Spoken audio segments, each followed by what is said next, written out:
Okay.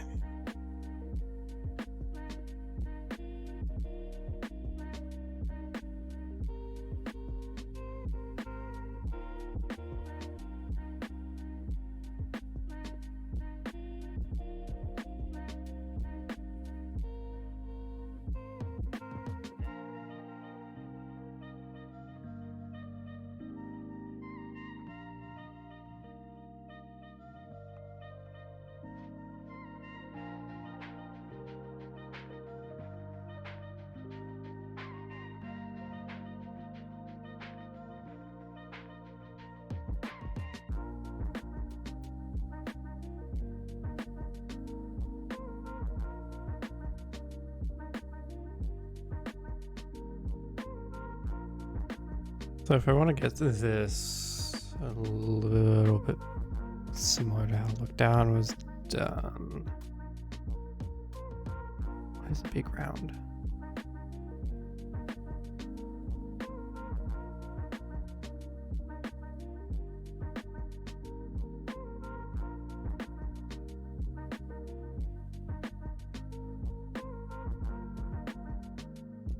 Some of this can remain the same for consistency, but we can at least incorporate a little bit of movement.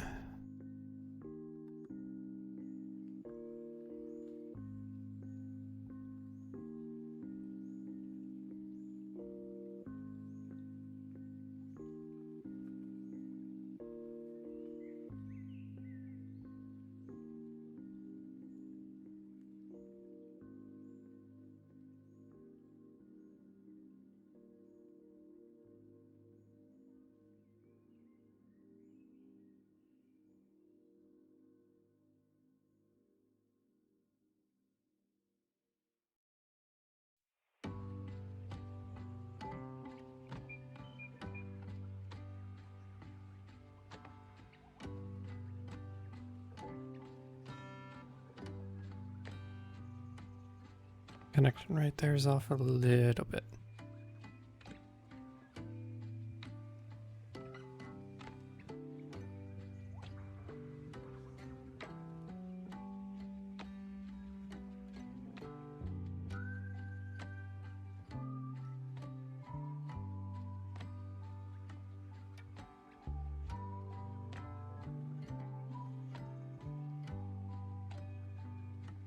This is the new model. I forgot to check if this is the new model. Or if this is the old model. I mean, it looks like it lines up.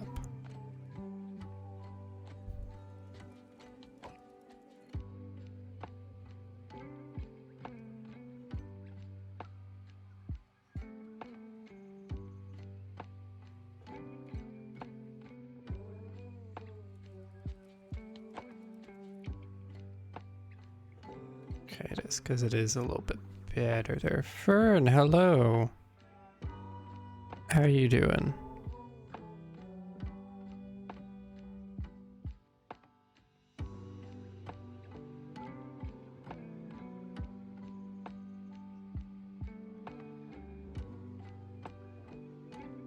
Oh yeah, that's the old one.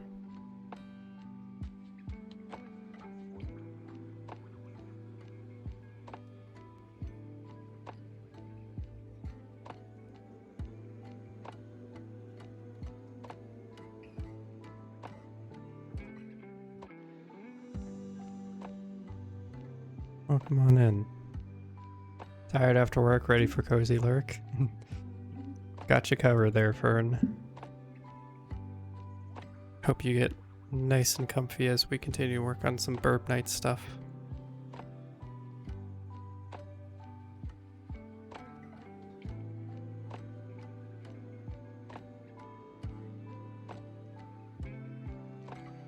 Just gonna do some basic work. I've been actually working on Birb Knight quite a bit today.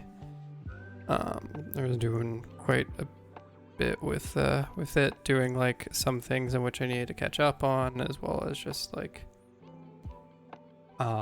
just some general work as well.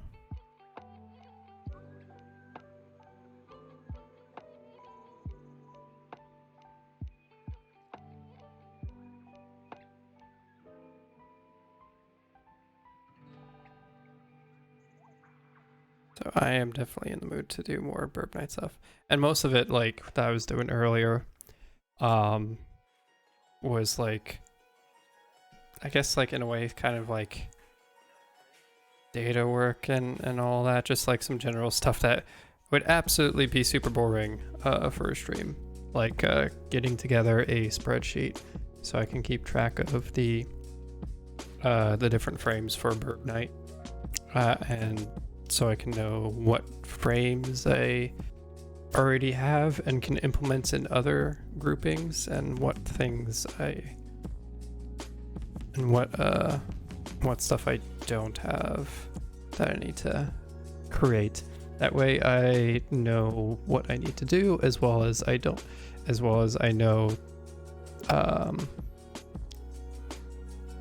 well as knowing what I can do to avoid duplicating or creating additional work for myself. Actually, duplicating work. It's pretty much just duplicating work. So that was pretty much how it's been, but it's been quite nice today. Been quite nice doing that. Honestly felt very productive today because of it.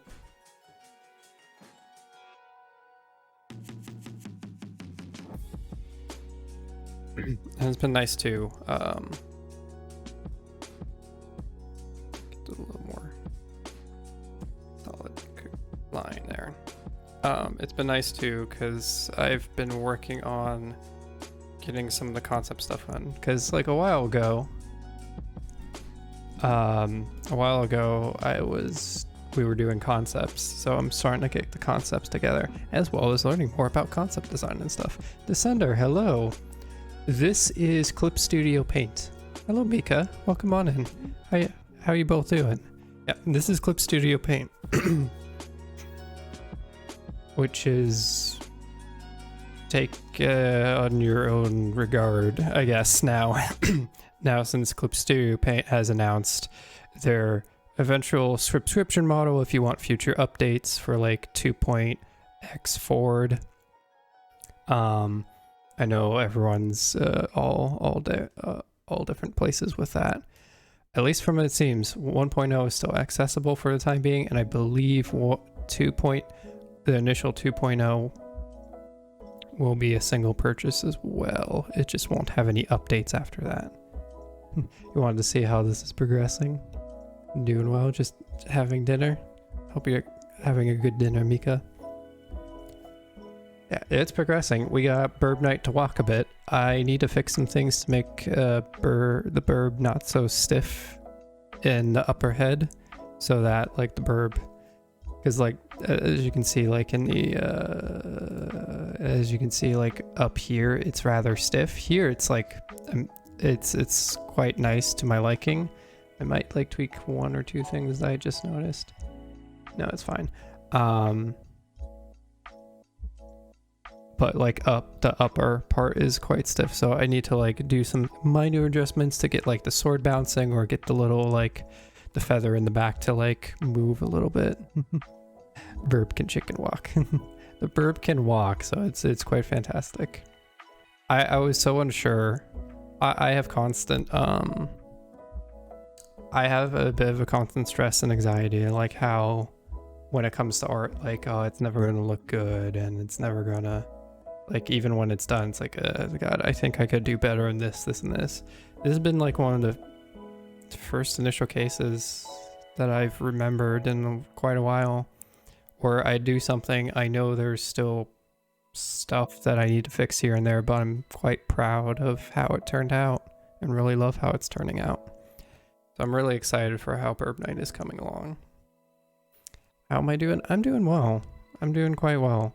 I've been I was just talking about how I've actually been working on Birb Knight all day. I had today and I have tomorrow.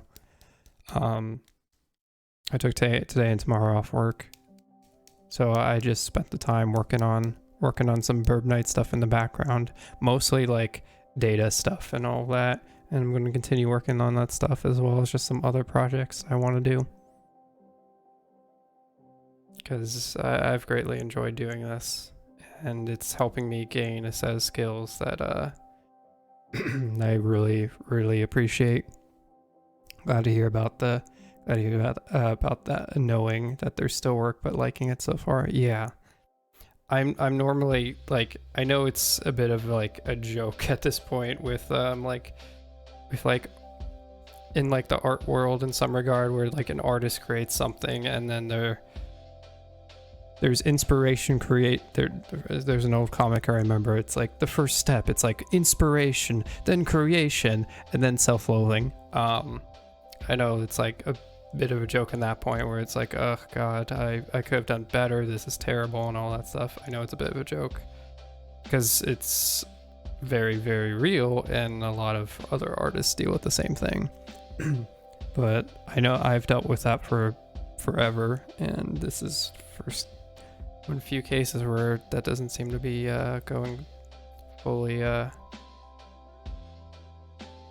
there, which is great.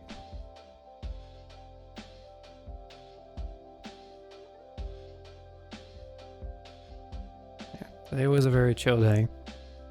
I appreciate like just spending the entire day working on like a bunch of background stuff. By background stuff, I mean like a giant spreadsheet that lists all the stuff all the frames that I've done and all that I need to do for Birb Knight.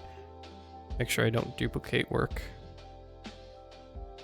Since a lot of things utilize a very similar frame. In total, for just the Night Atlas, because there's the different atlases. For the Night Atlas, there's so much. There's like, I feel like 1,000 to 1,500 like individual frames listed, but in total, or frames that are listed throughout all the groups, but there's only about 900 individual frames for the Night Atlas. Spreadsheets are love, indeed they are. They help keep track, and they get that analytical part of us satisfied. Sloren, thank you so much for contributing to the HK 107 challenge. Glad to see you again.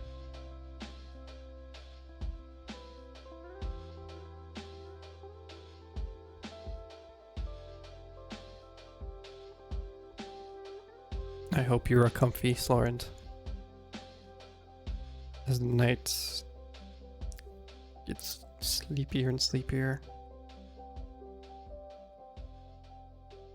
Doesn't look quite right. You am comf.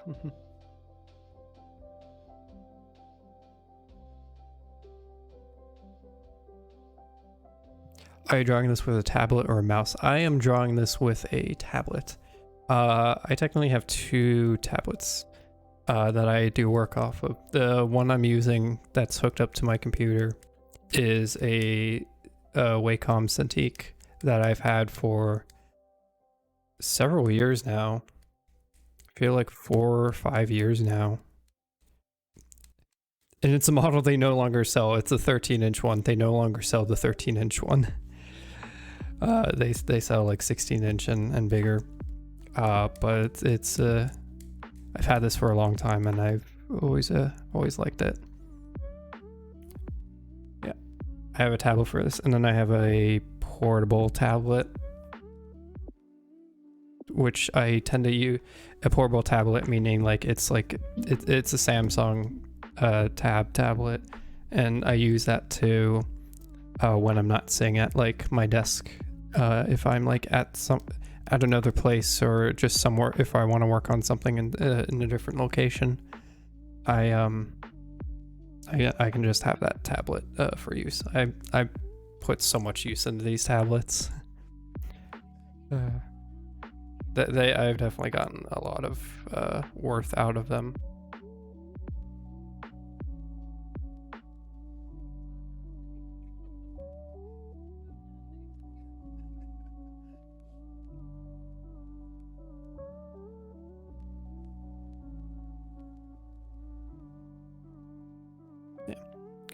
And like with the tablets that I use, I specifically like these because I've always been like the type of person where I need to see like directly, like where my pen, I needed to see directly where like the pen is touching the quote-unquote paper. I've always been that, so that's why I got it. I've tried like the other types. I've tried like the other the tablet where you don't need to look and you have to look on like your actual computer monitor to do that, which those are quite nice because those are super portable and like easy to hook up to a laptop and all that. I used one for a while, but it was quite difficult. I found myself using just pencil and paper more often than not during that time. Until combination of just everyone on a birthday like giving me some funding on like a birthday long ago, giving me funding to purchase it. So it was a great investment. Switch, how are you doing?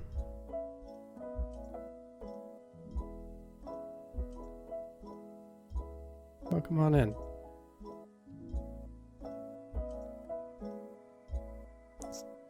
Let's see if I can turn up the music just a tiny bit.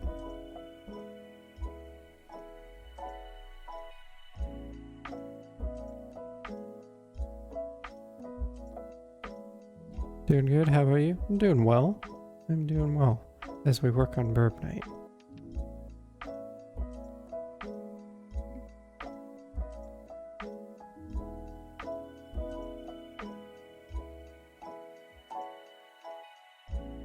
We're doing the lookup animation tonight. I want to work a little bit on the lookup animation. Because we've done the look down animation and I absolutely love it. Because it utilizes the burb aspect of tilting their head to look down. I think it came out quite well, so I want to get this going too because it can look quite well.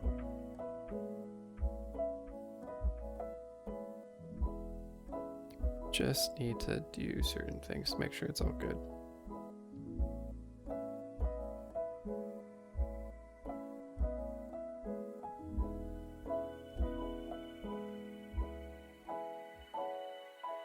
Ah, I was on a different layer with that. Okay, fun. I always love it when that happens. See how it looks when I actually add color. I don't need to add the sword. So I actually got a nice little thing going. I got a knife, which I probably should actually get if I want to add a sword. Where is it? Here's the walk animation. Still modifying. One of the things I actually want to modify is the sword because the sword is bouncing. However, I got a cheeky little way to like handle the sword without constantly having to draw it over and over and over again. Just going to use this ability while I can. So the sword is actually, where is, oh. The sword itself I have set up so that it is its own entity that I can move around.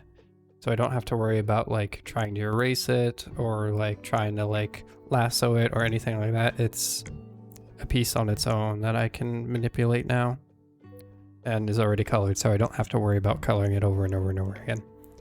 And in this kind of aspect, because it can be moved around, make things significantly easier.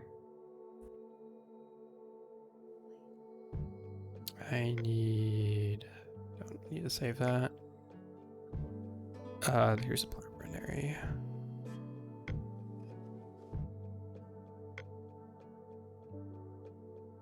Not the one. Probably should get rid of that for a time being. That is way too close. I think I'm fine as is. I have a tendency to like really zoom in, and because this is really small, I don't feel like I should zoom in. Just to make sure I don't that's not what I wanted. To make sure I don't like get so zoomed in and like it's super pixelated and makes no sense and provides no what is it? What's the word I'm looking for? No value to what I'm trying to do. Like it doesn't add anything, it just takes away. Don't need that.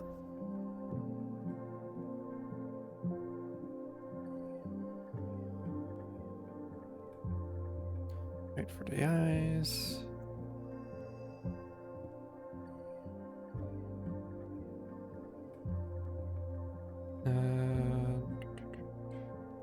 Let's fill this in a little bit more.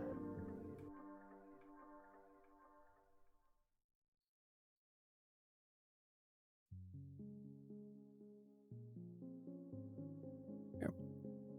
It's been rather nice as well. Like recently it's been nice as well. I'm starting to find my style a little bit more and more, and I'm starting to get a better feel, which reminds me, get a better feel for the brushes that I love the absolute most, or at least that I work with the most and provide me the style that I want to see or want to use more often. The fur brush that I have right here is one of those cases. I shouldn't use that here.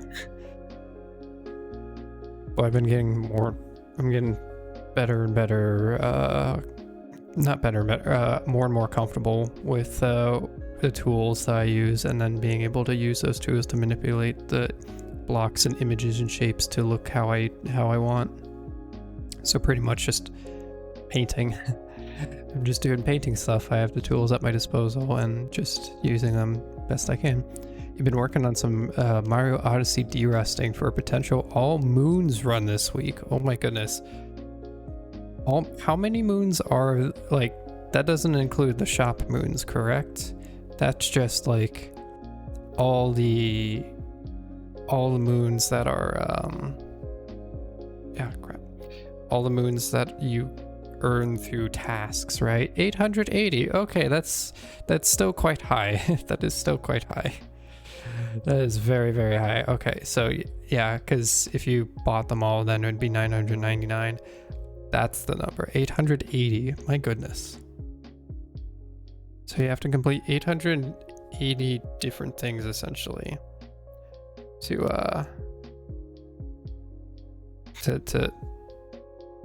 get that. Actually, no, not 880 things exactly, because some of them are double moons.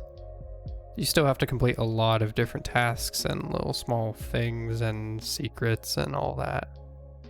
I wish you luck on that Switch.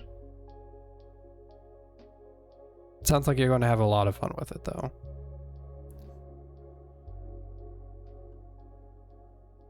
Sorry for the bright pink. It's what I use to check for like gaps and stuff. That's my reference. It's all listed moons, so you have to, so you do have to buy a shop moon in each kingdom, but just one. Okay, so yeah, that you don't buy as much as possible. You just buy the one to complete the task and then move forward. Got it. Still very daunting.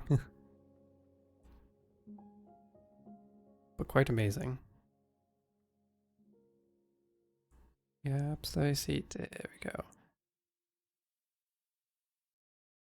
I enjoy coloring like this, however it does pose issues every so often where I miss a spot and I don't see it until like this kind of scenario. But I have gotten better at spotting that now, or at least developed better techniques to spot like those pieces that don't quite fit. Oh, no, that was actually fine.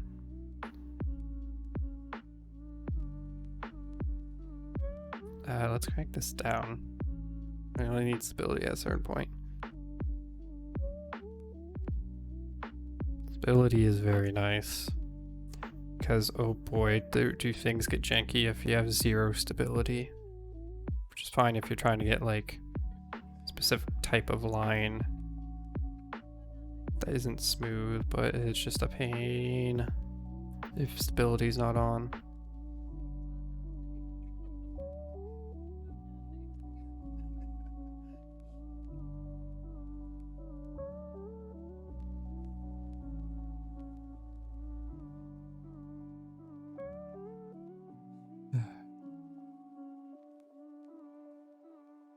Birb is coming to life.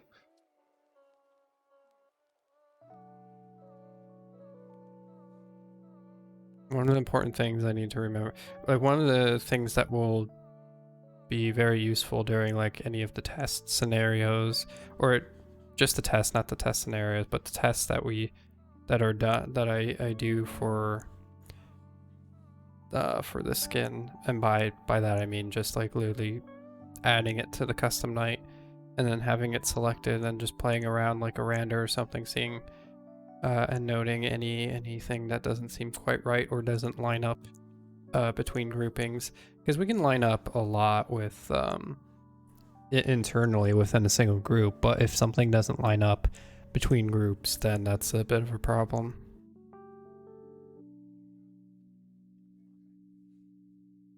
Because then it won't look quite right and it'll be noticeable. But that will be the point of those. Why is the peak this color? I thought the peak was a different color.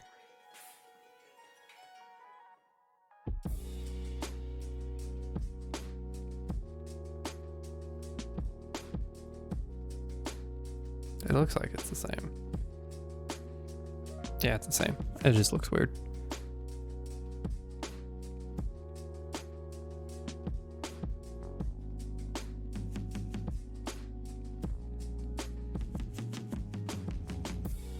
That needs to be a little bit darker.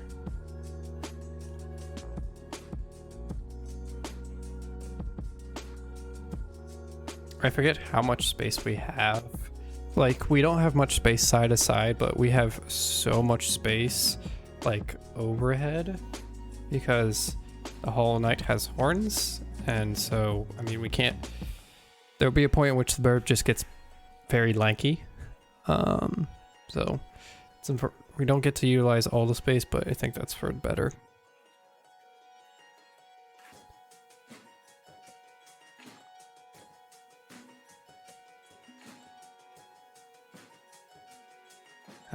Sword.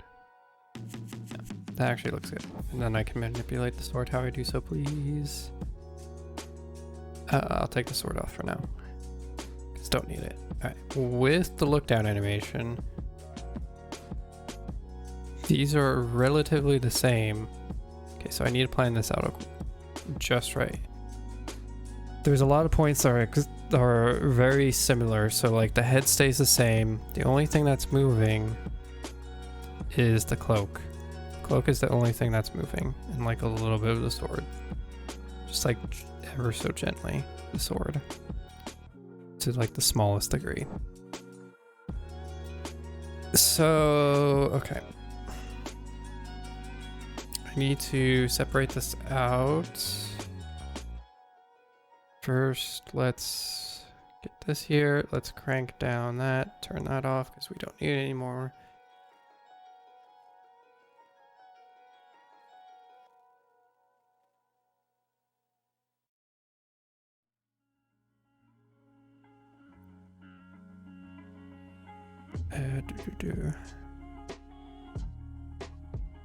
So we'll need to make a couple layers, yeah, that are separated, and where what we need to stay the same stays the same, but what we need to change changes. At least so we have that and can modify as needed. So in case of the wings, we do need wings will be something that absolutely moves. Can we pull these together? Let's undo that. Pull these together. Let's duplicate them. Bring them up here. That way we have the solid part that doesn't need a change whatsoever completed. Let's actually get rid of some of these because I just realized there are some pixel spots that won't work or be an issue.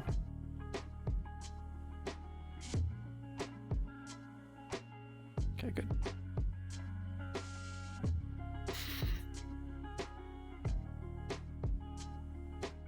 So there we go. That's lowered.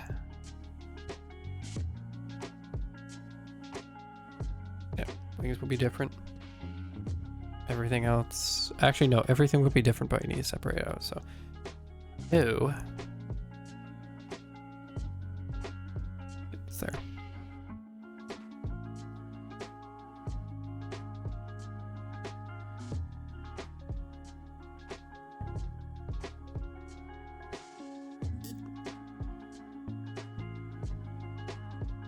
That is not the color. Better than it not being the layer, but still.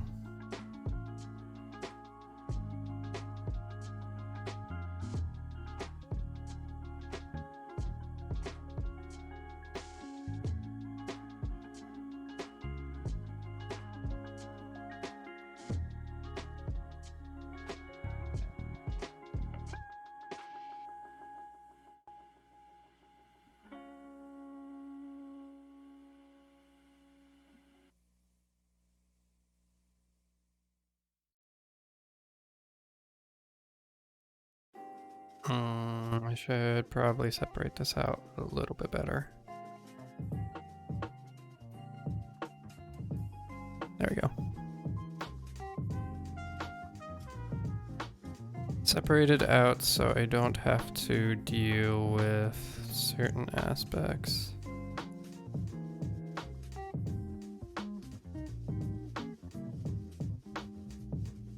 Just gotta remember to connect them.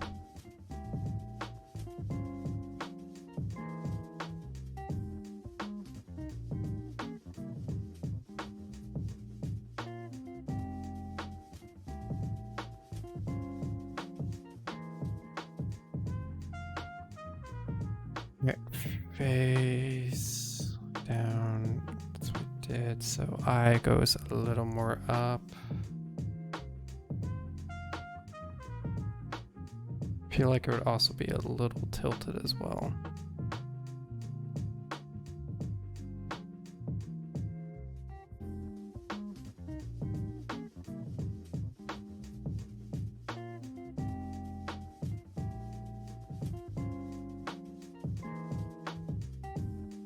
Circles. You know what? Let's do this.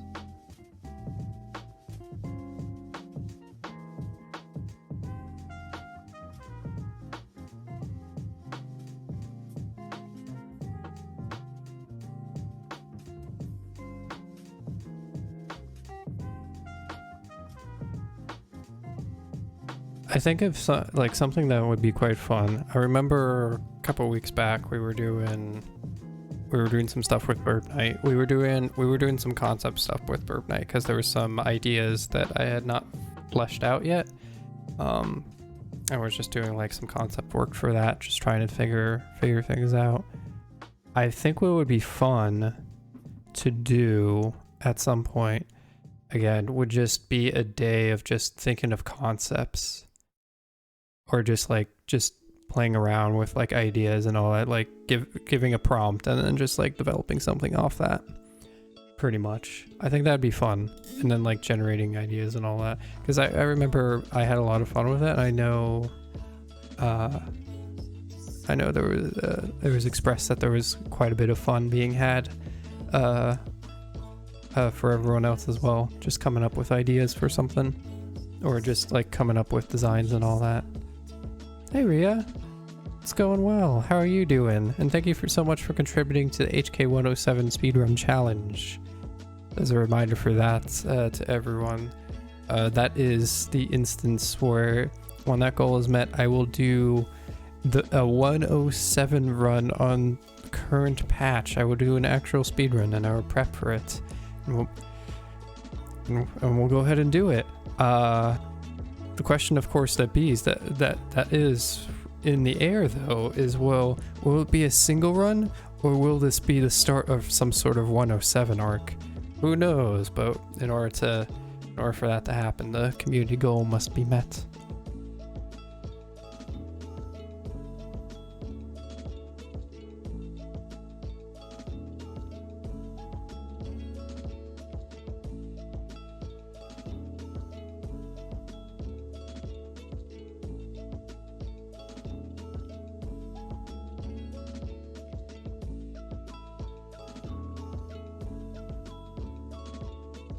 I should probably wait on like that eyepiece for a moment. Because I don't know how it's going to work. Okay, with that went. Whoops.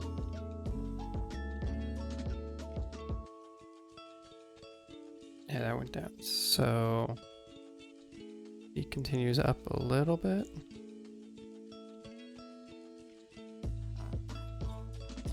I've been having yeah, like I think the like just doing a fun like design thing and everyone just comes up with something, or like a prompt and all that, and just like throw ideas or whatever. I know we did something similar in the past where it was like 5-minute HK drawings.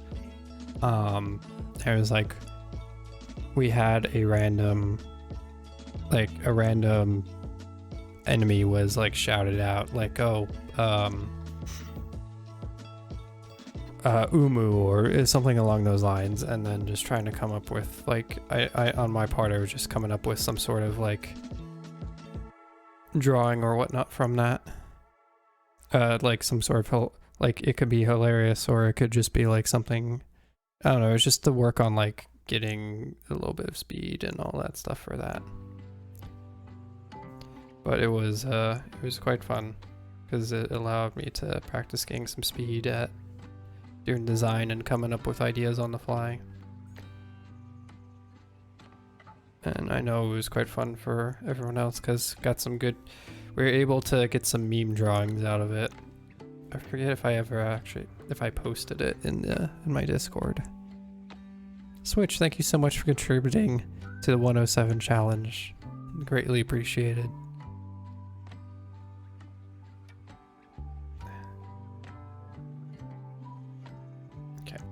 I can't be that close.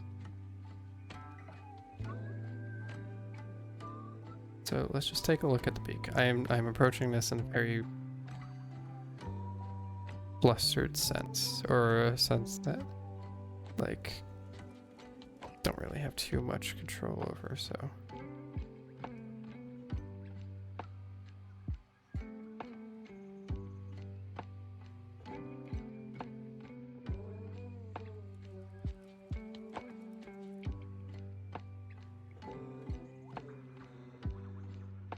You have come to an unfortunate conclusion while doing Islet's boss rush that you were quite overpowered during the game. Yeah, it's a real, it's a real sudden shock how overpowered one becomes in the actual game. I got the same experience too, because while doing some boss rush runs.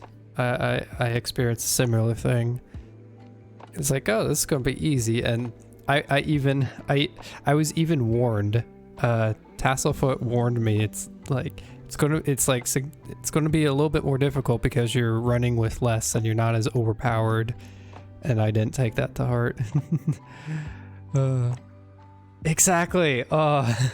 Help. There were some phases you haven't seen before. I know. Mika, no joke, during the runs, I said the same thing, like, oh, I've never seen that before. How do I deal with this? I've never seen that. I've never seen that that attack before. It was quite chaotic.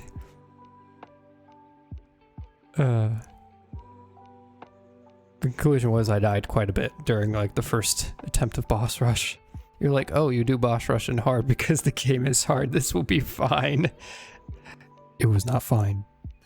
All was not fine that day.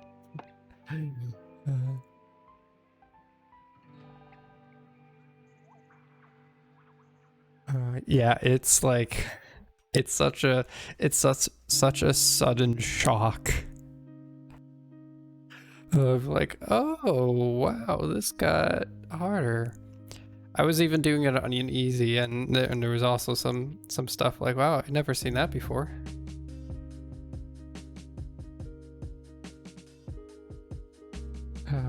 I wish you the best of luck with the boss rush attempts. Better if that was like a little bit lower. Yeah.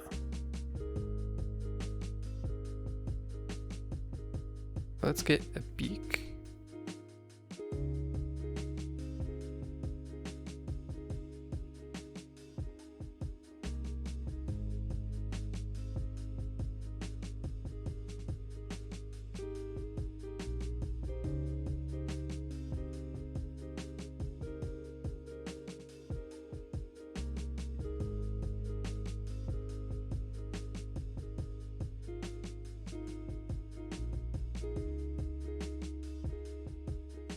Trying to find like the right spot for this.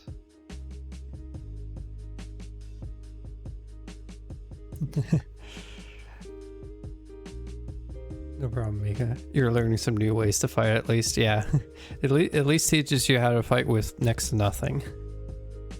That's the advantage for it, at least. I also did see you joined the Discord for Islets and the Islets and Sheepo speedrunning server.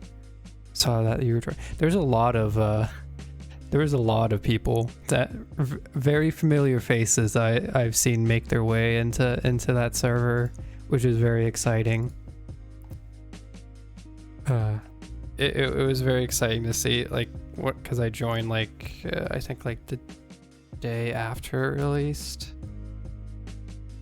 And I already saw Sharesh and Quack had joined the server, but 24 hour within the 24-hour range that I had joined.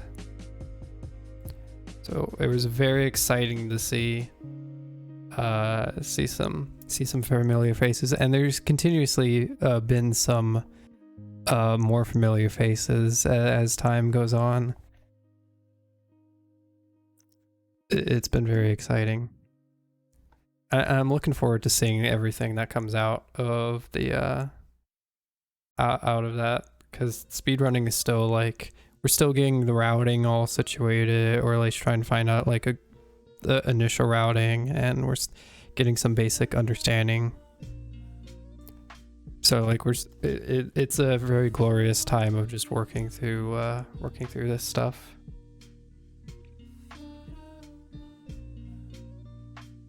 You really like the movement in the game? Oh yeah, the movement felt really good. The movement felt really good. That's the thing that like I absolutely like, that got me hooked back in March, was when I had access to the beta, a beta build. That was one of the few instances where in the middle of the game it was like, I feel like speedrunning this. I can't wait to speedrun this. Because the movement felt really fun and quick and nice. It was like, ooh, feels very good. So maybe you're trying had a tiny little fast walk of a game. just a little fast walk. I'm so glad, Mika. It's going to be quite fun. And we know things are going to like be great, because and continue to get great, like outside of just like the outside of just the main board categories, because we know Quack's in the server, and we got a lot of very familiar people with HK and Death's Door meme categories. So I expect some interesting memes to be generated. There's already been like some I know I've discussed in like during the Islets playthrough some potential or at least there's brought up some potential runs like post percent and all that. And I know we can like definitely get wild with some other things, because in the game there's a, this doesn't look quite right. Whoops. In the game, there is a little section in the options menu for both assistance to make the game a little bit easier without actually changing the difficulty, as well as to make the game more challenging. To make the game easier, like the assist stuff is just so you can continue to play the game and you can beat the game or enjoy it like in that manner without like having a struggle or anything like that.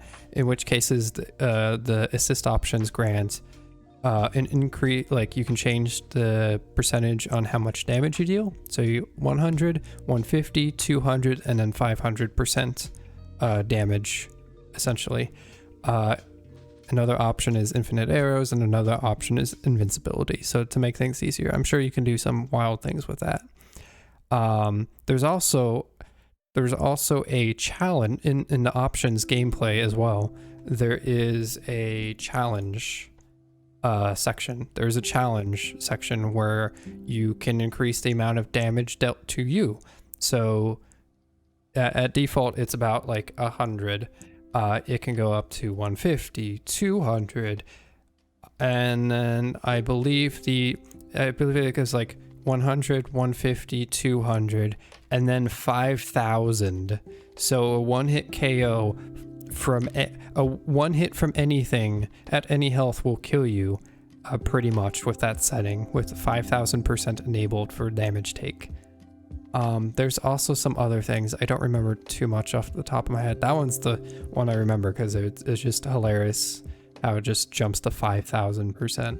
But I know there's some other stuff in there that make the game, that provide different challenges to the game. So I speculate we can get some good like meme categories out of that, out of like the challenge section, the new masochist percent, yeah, something along those lines. But where you have like certain things enabled or you don't do certain things. But yeah, we'll develop more as time goes on, without a doubt. Okay, but you want to file a complaint about why your controller thinks you are slashing when you want to dive.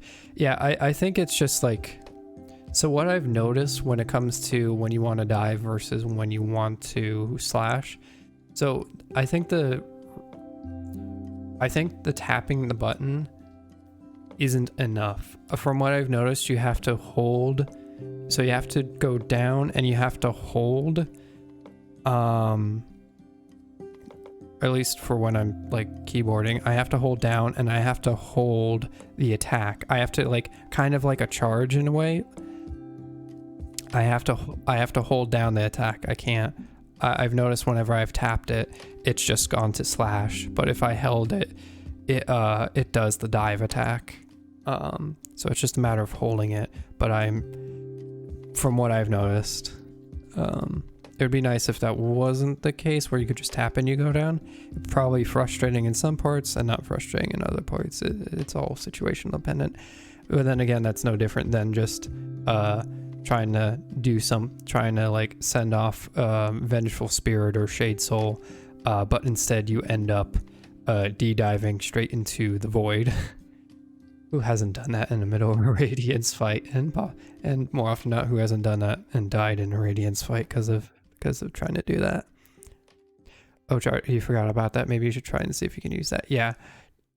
Just like holding it down instead of just tapping it. Just holding it down a little bit while your direction is pointed down has been the most success for me. It's still a little bit like hit and miss in some cases, where sometimes like, okay, we're going down and I'm holding, but it still just does a slash for some reason. It's like, okay, it's not quite right for some reason. You mean just charge attack in general? Oh, but you try holding it. The problem is that you're trying to change dive. Ah, okay.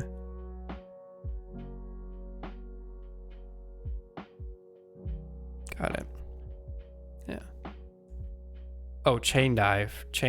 Okay, so you only have to hold on to it till the point where it's going into the animation. So for that, like when you see like when you're doing it, you hold down the attack, and then when you see the animation going for the like change to where it's confirmed going into the dive attack, you don't need to hold the button anymore. So you can just let go of the button at that case. It's just like a tiny hold you must do. Like instead of just a single like tap for like a fraction of a second or just like a couple milliseconds, you have to hold it for like 20 milliseconds or 50 milliseconds. I don't know the actual time. You just need to hold it until the animation is going, and then once that's good, the animation will just continue to go down and you don't have to do anything. it will just continue to go down. I know there's ways you can possibly cancel out of it, but for the most part, if you just like let go, nothing, you'll just keep on doing the dive. So it's kind of like a so it's like a done instead of done. I don't know, that's the best way I can visualize it, is just through little lines. Like this is just like tapping is just creating those small dots, like holding, dive. It's just like holding just long enough where it just registers and goes into that.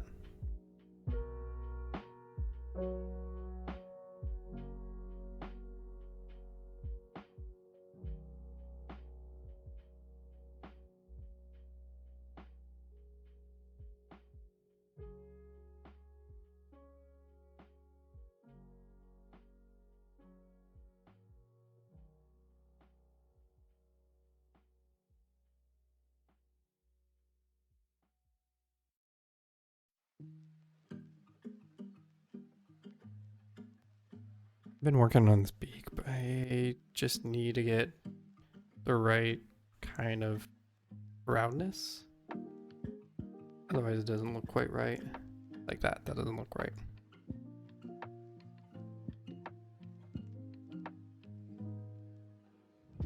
Then again, it might just because like that's there, so that doesn't look right.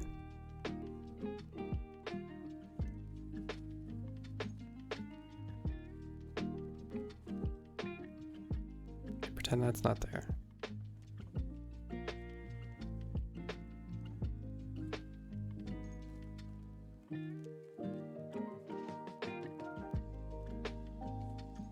Yeah, that kind of works. There we go. If you hold down direction, it works better when trying to dive over and over again. Oh. Yeah, that actually might work way better. Just hold down holding down direction, just trying to do it over and over again. Makes more sense. It's definitely a what's it called?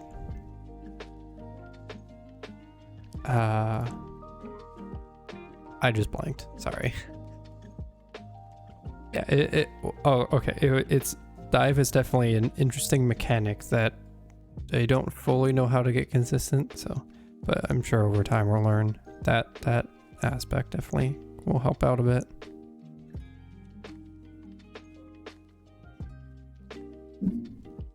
Ooh.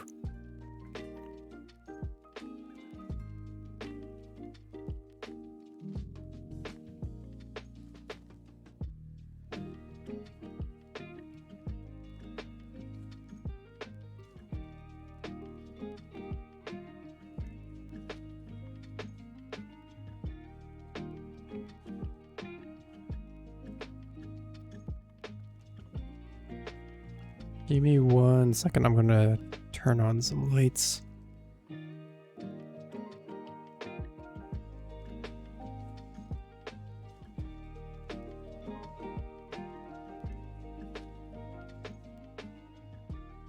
Better. Way better. Alright, Birb. I'm having like a bit of a moment where I'm like, I gotta make it perfect on the first try.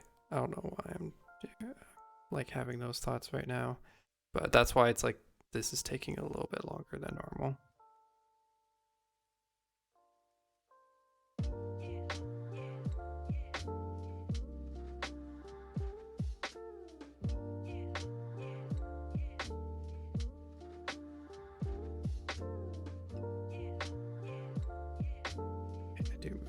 Good, I did move that. That makes sense.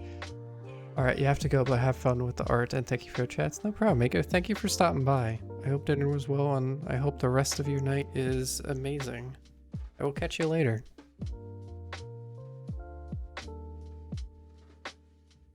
Birb. Did I actually...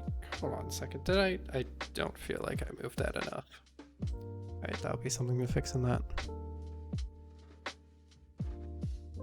I'll deal with that fix later.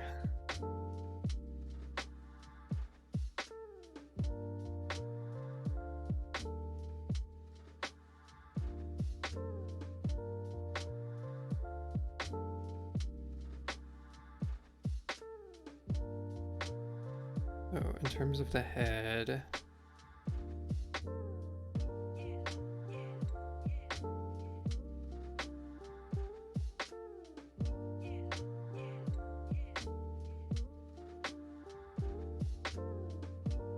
just get a basic rough idea.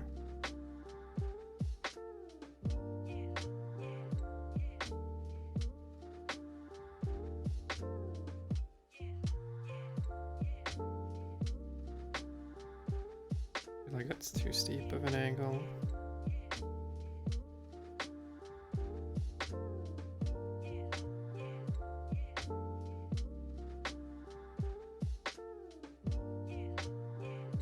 The roundness of the Birb's head must be right.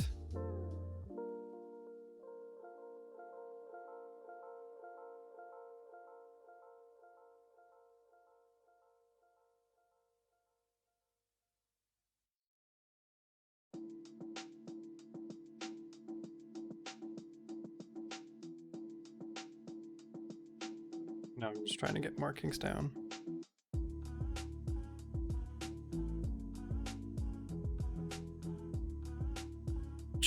Or like a basic sketch, so at least I know the angles and all that.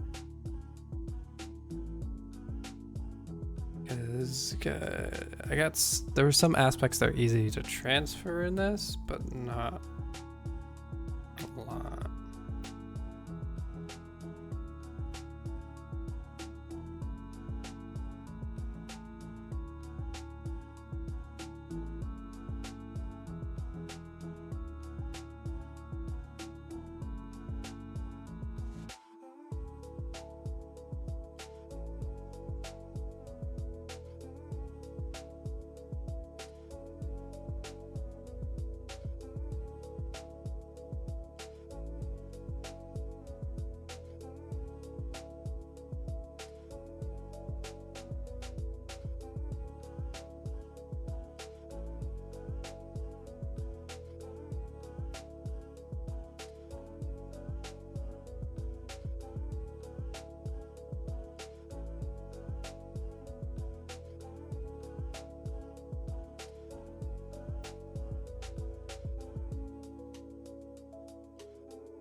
We can leave this right around the same area, but instead we rotate it slightly.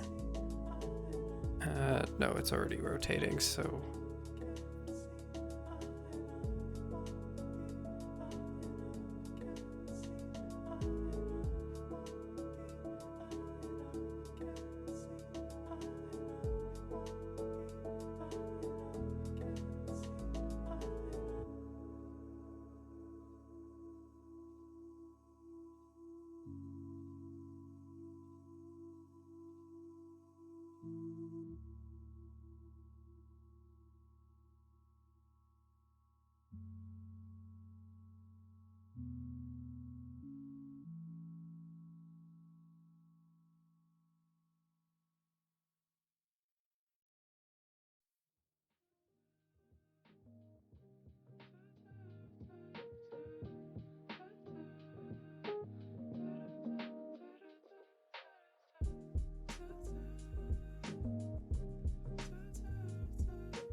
Oh, I have this all wrong. Why is this? Deselect, thank you. I have this concept all wrong. Also lower. The beak itself, if I'm lowering it in the other thing, it could lower for this as well, because it's just a shift in head. Like, let's lower this just a little bit. Like, the eye would go up, but only the eye and then a couple other pieces. It's like rotating. Some stuff would go down.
You gotta head out, have fun with it. Alright, Rhea, thank you for stopping by.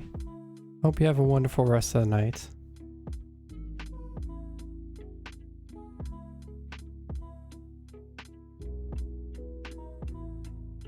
Don't destroy the beak.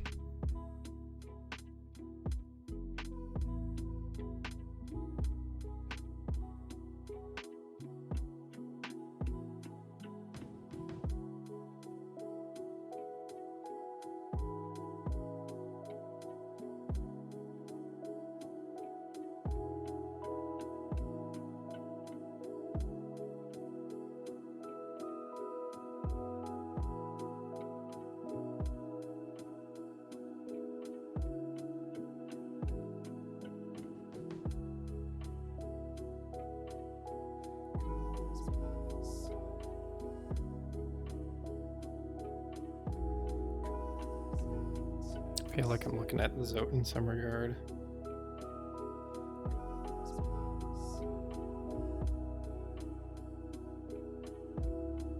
Oh, I know why. That doesn't look, the beak doesn't look quite right.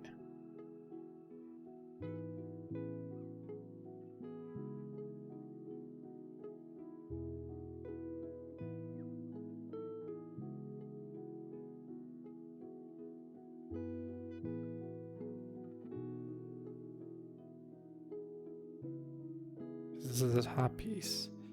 The top piece seems like it's coming over more than it should.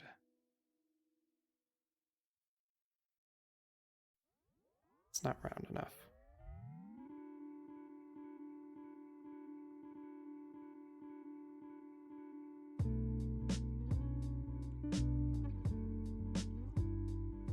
Top is rather flat. So that's why the beak didn't look right. The top looked flat. So it didn't have the pronounced shape that it normally did. Hello, Flatus. Welcome on in. Epic Birb indeed. Birb is making their way. Trying to make them look up. You got a long time ago, we got the look down animation completed. I think there's just like a few tweaks I want to make. But nothing too big, thankfully, for that one. And now we're just trying to get the opposite version, which is look up, which is definitely more, has some challenges in there, without doubt.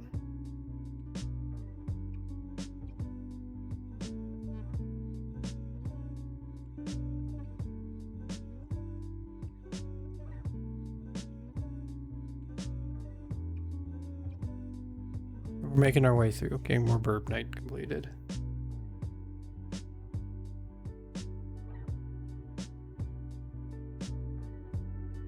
Burbhead.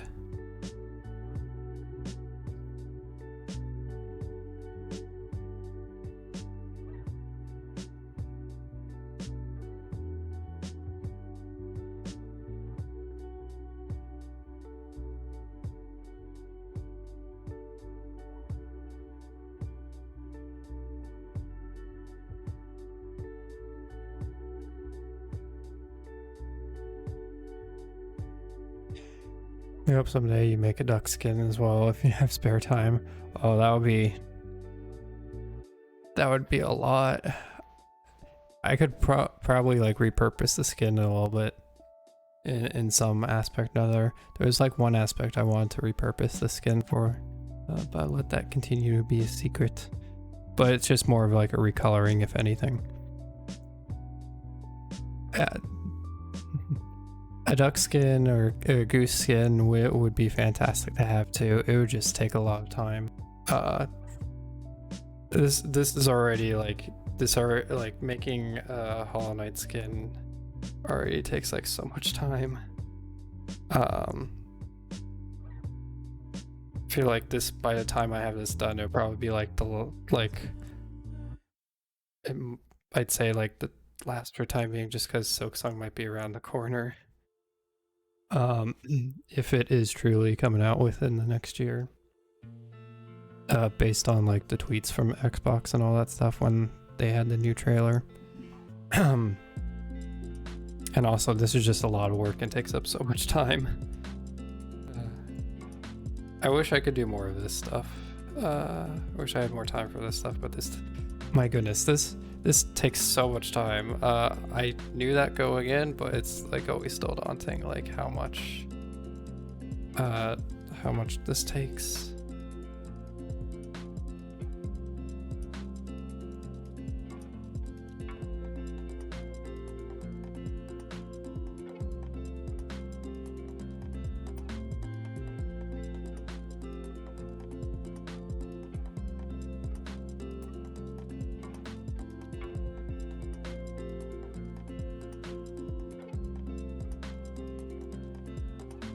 It's fun though. It's definitely fun. I've had so much fun creating, doing the skin and creating concepts with it.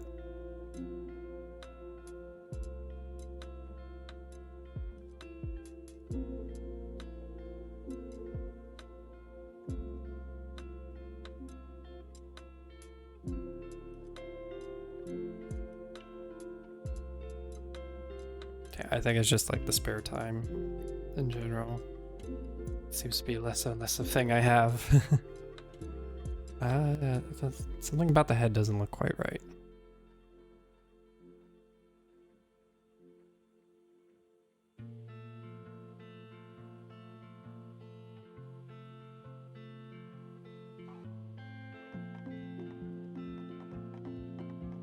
The eyes there. Let's create a new layer just so we can play around.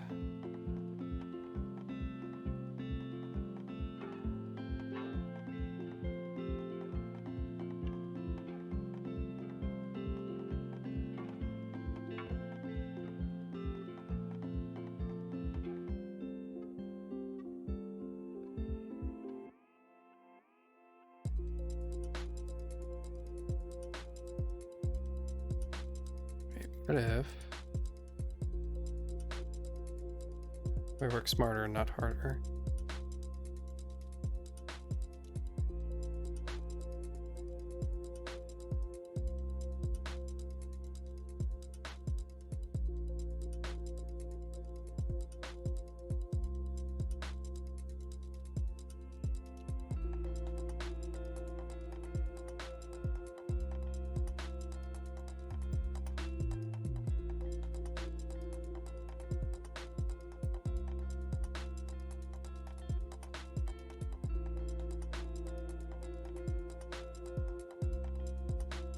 Aha, working smarter pays off, of course.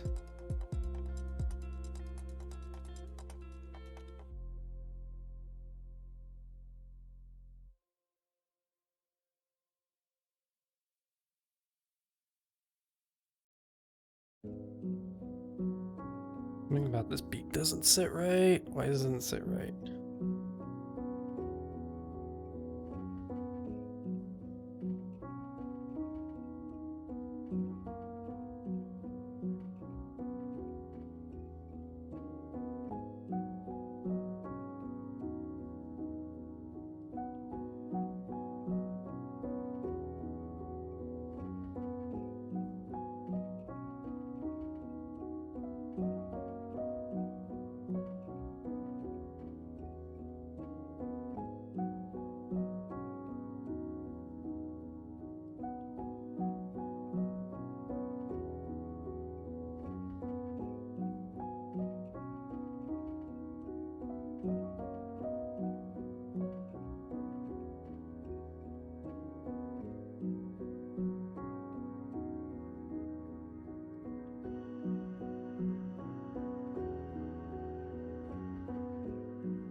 Hello, LD. New community challenge. Who dis? Thank you so much for contributing to the 107 community goal. Yes. New community challenge for all your hard-earned bread to be spent on.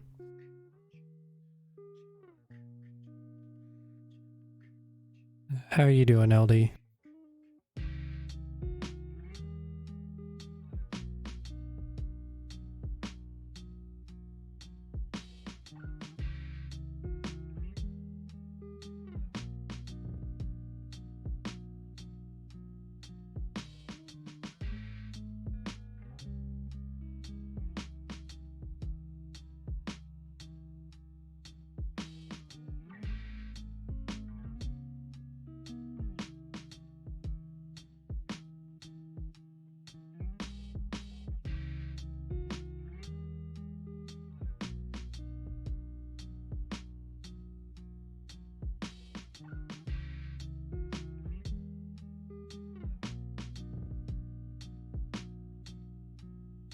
At a midday, just want to enjoy the chill vibes. You'll be looking for a bit.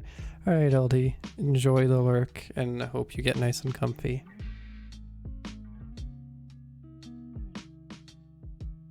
Mondays definitely tend to be a very tiresome and stressful day for a lot of people. I know last week was that case, for myself. But glad I can be here tonight to take care of that stuff. Or to provide comfort and all that. Comfy cozy times.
Okay, that sketch seems alright. I'd lower this just a slight bit. Oh, okay, I didn't realize that was all that.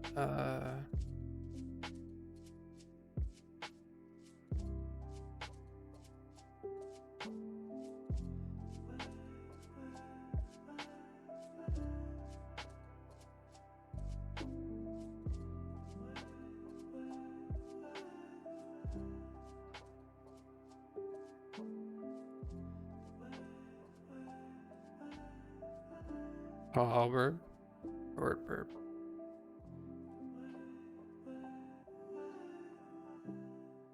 That's better. Radley, hello, how are you doing? Hope the Birb Knight work is treating you well. It is. It is.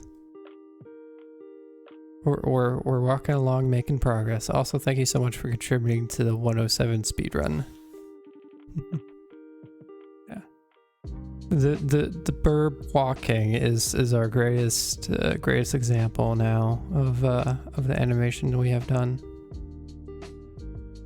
And we're walking along and finally making progress too, so it serves for that metaphor. Instead of just idling and standing by, we're now walking forward, eager to make more progress.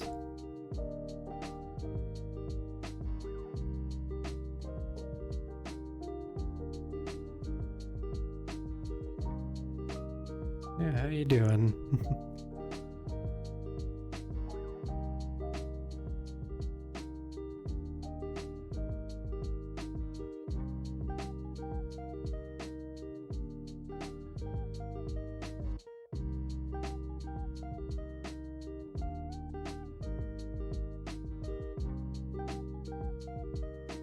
He doesn't look right.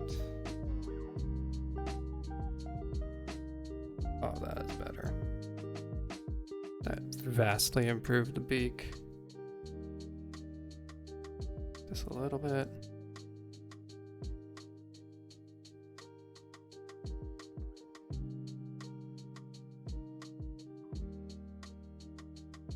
Huzzah, there we go.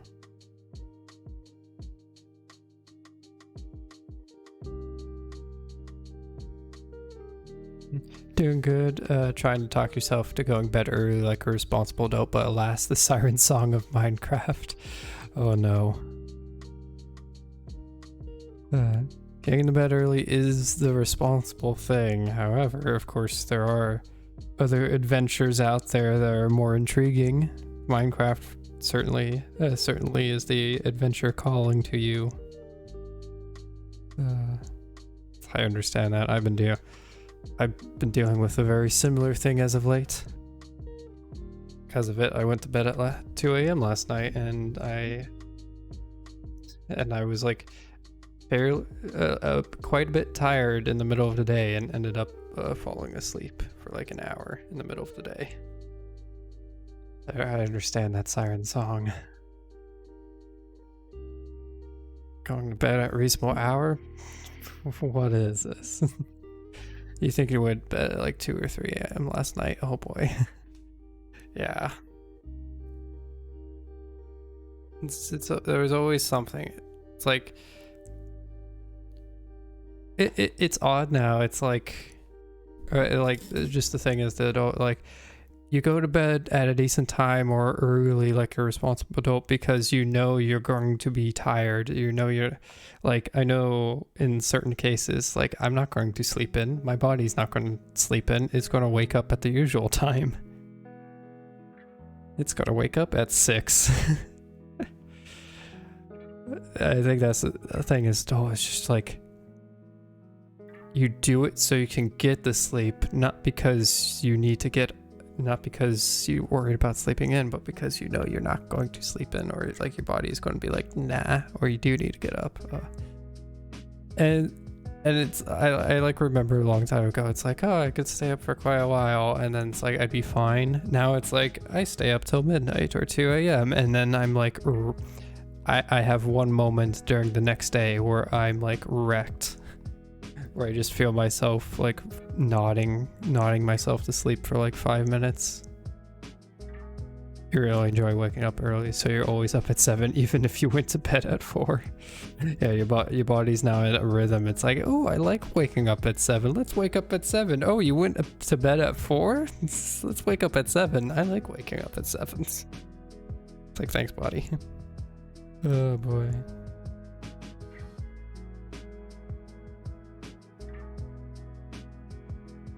Well, I hope at least you can get a bit of adventure in Minecraft, but you can also get some good rest tonight as well. A compromise for both worlds. So when adventure's calling, it's always difficult. So you try to find the right balance. Yeah, I feel like we all need to do the right balance or find it in some cases. It's not. Oh. Yeah, that's why.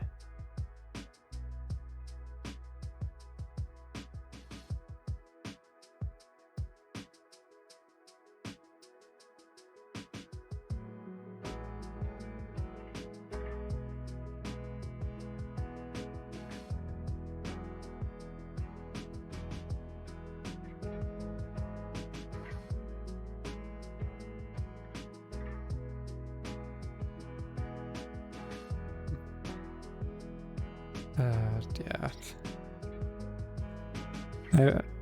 It's interesting because, like, I know I have friends who have similar aspects. Though I still have friends that can just stay up all night for some reason, but then they'll be like super tired. Then again, they've always had issues with sleeping. They're like, I'm fine, and it's like, no, you're not fine.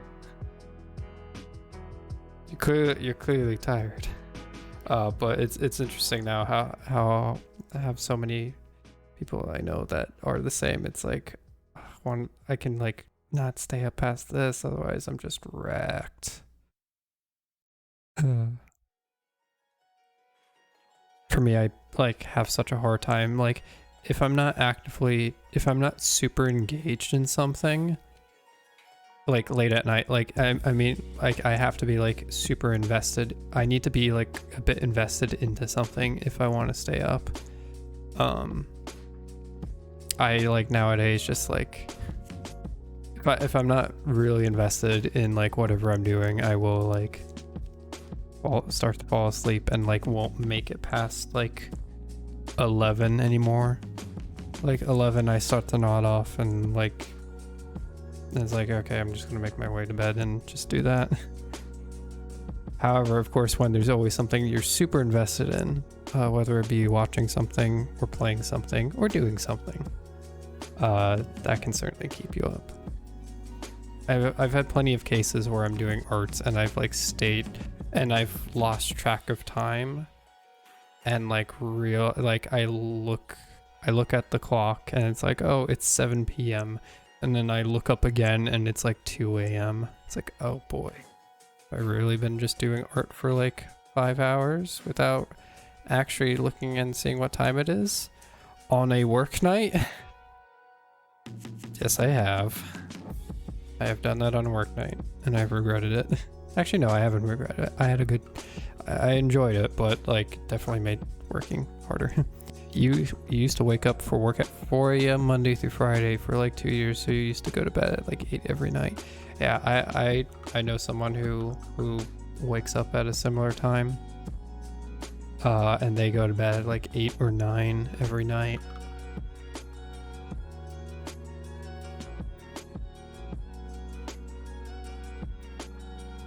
Because I play video games with them too from time to time. And there's like a point, it's like, okay, came home from work and like they want to, and it's like an off day for me, and they're like, hey, want to play something? We play for like a couple hours and then they need to go to bed. Your friends would send you memes at 3 a.m. when they were going to bed, knowing you'd see it an hour later. The coordination in some regard is quite amazing. Though it's quite terrible if like you keep your phone next to you and it wakes you up. I've done that accidentally a couple times.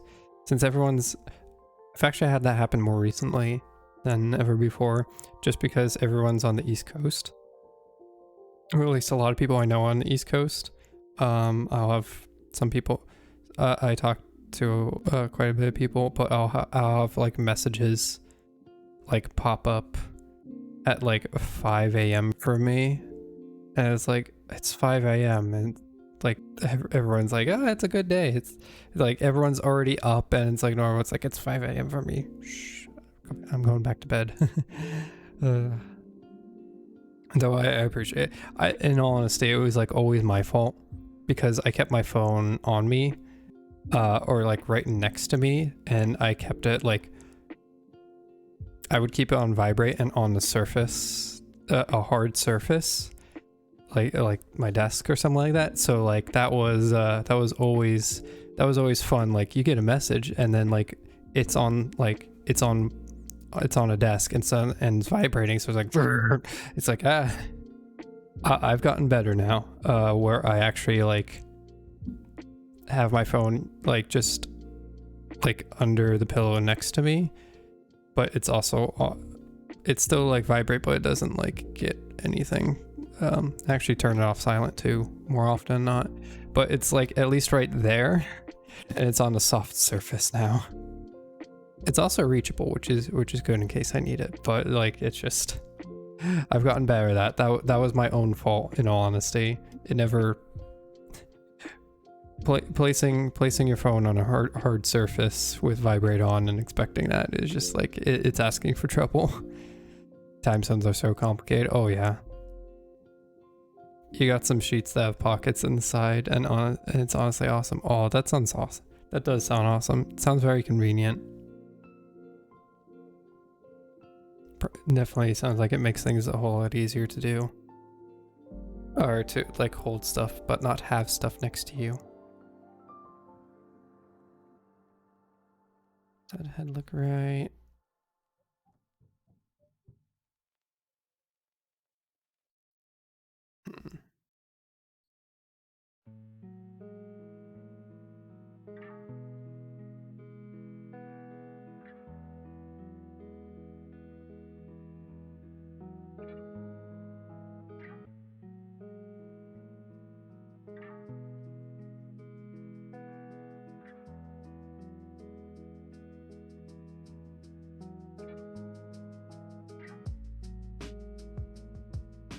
Tilt this just a little bit more.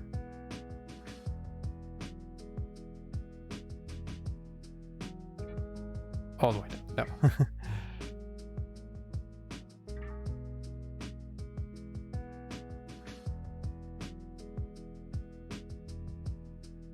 That's better.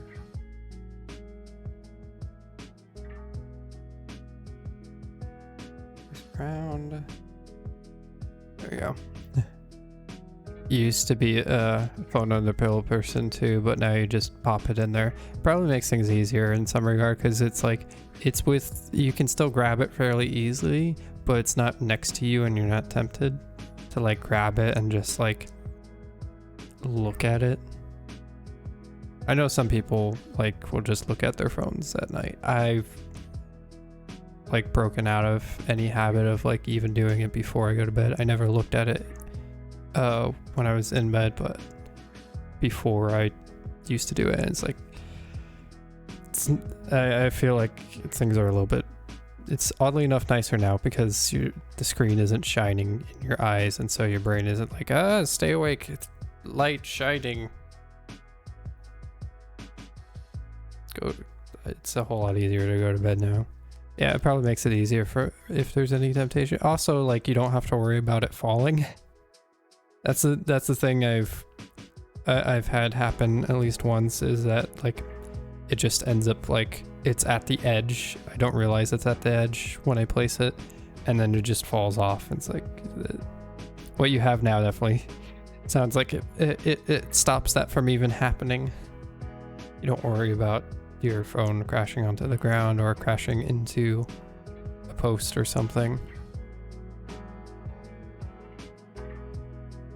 Honestly, you lost your phone in the blankets behind bed so many times in the past. Yeah. yeah.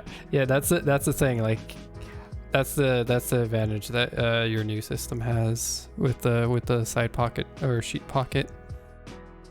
you know where it is, and you know where it is all the time. There's no chance of it like suddenly disappearing for a couple minutes until you do a thorough search.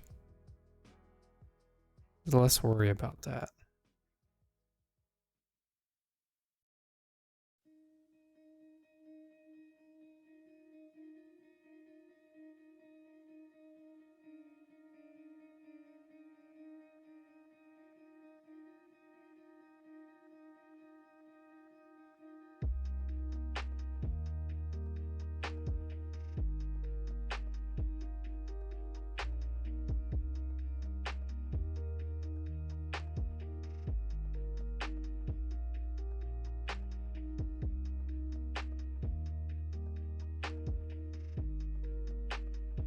Is there a person?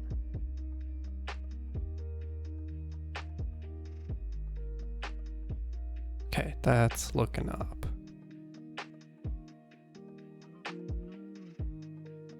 Down, look up. Look down, look up. Look down, look up. I need to fix a couple things here and there, but the sketch definitely turned out a bit better than I thought. Oops. There we go. The head tilt is so cute. Yeah. I thought about like how to do this. I was like, oh, could like with the knight, there's the easy way. There's the easy way, which is just like the look up and then like just the head tilts, because that's how the animation in the actual game works, is that the head tilts and the cloak just moves because movement for the cloak, so it's not completely still. But it's just like the head moving up, like being tilted.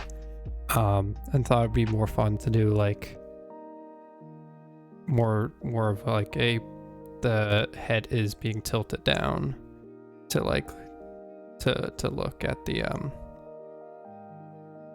to look down on the ground, especially because like I've noticed birds do that, like not only in Death's Door, like does the bird like tilt their head like every so often. I think it's just like a part of an idle animation, but like in general, yeah, this specific head movement looks more bird-like. Yeah, it fits for the burb. I feel like I could rotate that. Oh, it does look like it's going down. That might be the thing.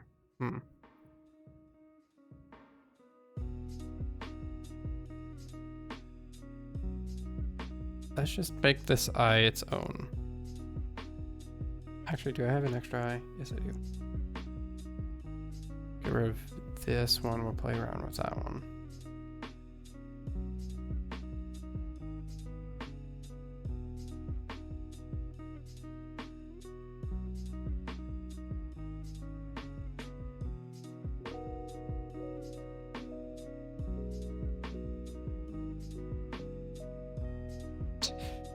Having the eye right there definitely looks off. That's what happens when you don't move the eye. What if... I always forget what that little thing does.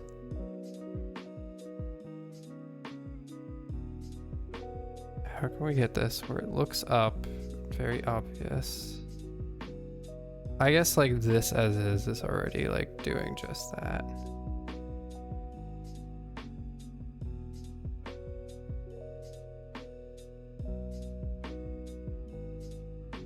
Yeah. You feel like you've had crows give you that look before. Oh yeah. Especially because like it's like whenever a bird is looking, they turn their eye to you, so their head is going sideways. Like they're not looking at you head on, because not the best way for them to, I mean they have the prey vision, which is the eyes on the side for a lot of standard birds, but like definitely like crows and all that I've seen like as well, like they want to look at something, so they tilt their head and like focus their one eye on one side in on whatever they're looking at.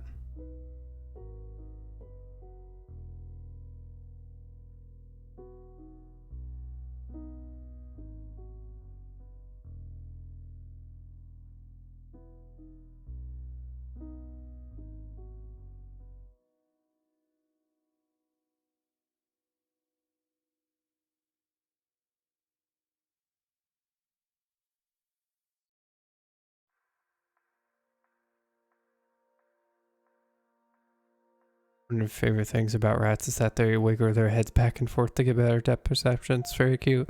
Oh, that sounds adorable. Oh, I'd love to see that. Sounds very, very adorable. Just so that they can get the correct sights that they need.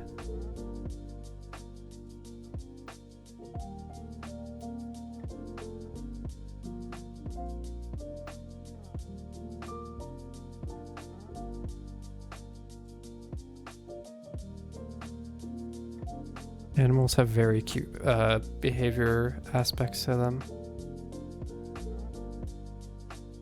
It's definitely what makes like making like a skin or something, or like some kind of like thing based off some sort of animal or creature, some animation or whatnot, is quite adorable, especially studying how like they do certain things or how they behave a certain way or along those lines. It's always fascinating.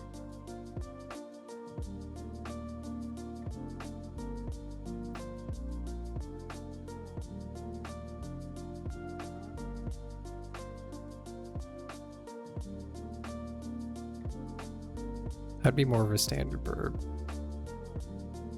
The bird for Death's Store has eyes forward, I should say. Yes. Yes, where's my birds? Yeah, it's like a little more forward than side.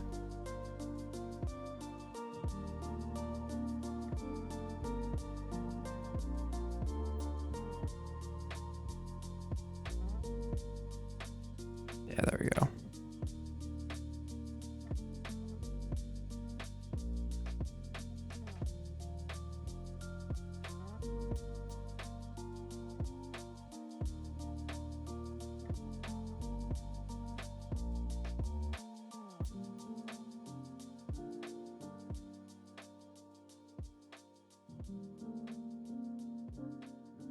Predator. The bird predator is here. Yeah, it's always, yeah, like animal characteristics and behaviors. It's always interesting seeing them transfer animation. I mean, like Pixar is probably the more, like Pixar and Disney are the more notable because there's a ton of research. I know for like a lot of their stuff, even like decades ago, there's always been a ton of research into certain aspects of like how something is, how it behaves in the wild, or how it moves in the wild. Actually, that was like a lot of that aspect was used to build some of the stuff in Disneyland, yeah. Disney World is the second one. Disneyland is the first one. Yeah, like I think specifically, I remember watching something. It was about like the Jungle Cruise attraction, and it's like how it was concept and all that stuff, how it came to be essentially too, and all that. And one of the stuff is that like we can't have real animals, but we need to have fake animals, but we need to know like movement also. We need to make them look realistic. And of course they referred to footage and all that stuff, and like footage and all that stuff for movement. And I know they do that for animation quite often.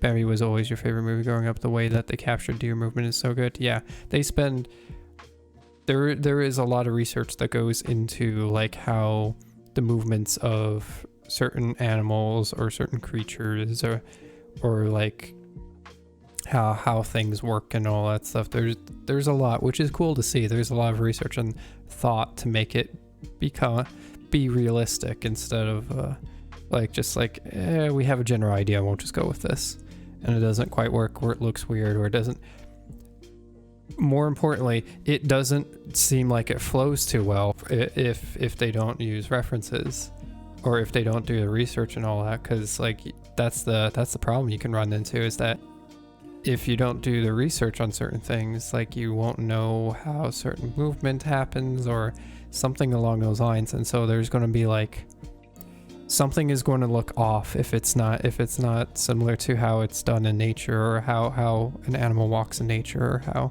it moves, because like, yeah, it will look weird. It won't look right. There will be something off and it'll be noticeable. But you won't be able to really put your finger on it, but it's just like something's not right with that movement. It looks janky, or it doesn't look smooth, or it doesn't feel real.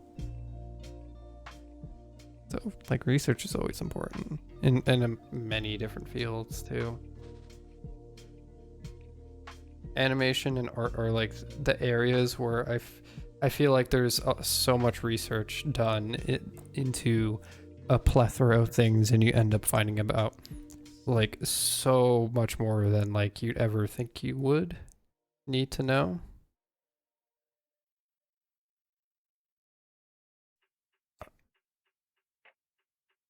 Because like more often than not, you do have to do research into like general art stuff too.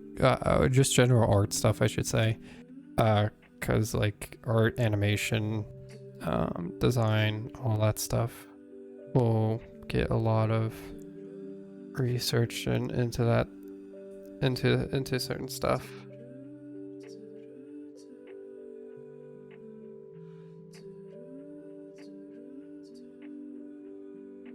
Because if you want to bring like something, or if you want to bring a certain aspect, you need to know what's up.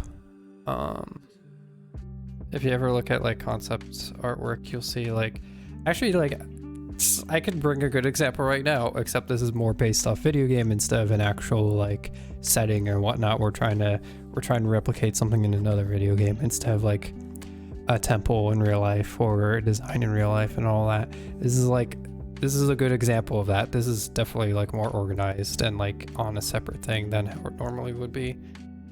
But like, yeah, this is like generally like you need the references and understanding of all that stuff. So, and like there's hold on, there's a really good example. I have like something bookmarked from an animation. There was a recent Polygon video about video game horses that talked a lot about how wild and difficult it is to accurately depict horse movement and anatomy. Yep, it is not easy.